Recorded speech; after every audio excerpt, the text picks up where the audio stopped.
ব্রহ্মাকে অভিশাপ দিলেন। কিন্তু কেন একজন দেবী সৃষ্টিকর্তা দেবতাকেই এমন ভয়ঙ্কর অভিশাপ দিলেন? এই রহস্যের পেছনে আছে এক পুরাণের গল্প। একসময় সৃষ্টিকর্তা দেবতা ব্রহ্মা একটি মহাযজ্ঞ করার সিদ্ধান্ত নেন। সেই যজ্ঞ সম্পূর্ণ করতে তার স্ত্রী সরস্বতীর উপস্থিতি খুবই জরুরি ছিল। কিন্তু কোনো কারণে সরস্বতী ঠিক সময়ে সেখানে পৌঁছাতে পারেননি।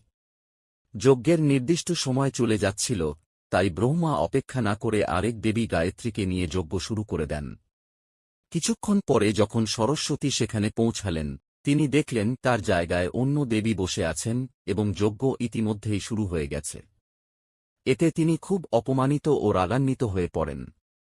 রাগের মাথায় তিনি ব্রহ্মাকে অভিশাপ দিলেন, পৃথিবীতে মানুষ তোমার পূজা খুব কম করবে এবং তোমার মন্দির খুবই কম থাকবে।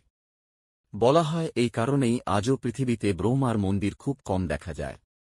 যদি ভিডিওটি ভালো লাগে তাহলে লাইক আর সাবস্ক্রাইব করুন এবং কমেন্ট করুন। আপনাদের কমেন্ট আমাদের নতুন ভিডিও করতে অনেক উৎসাহ দেয়।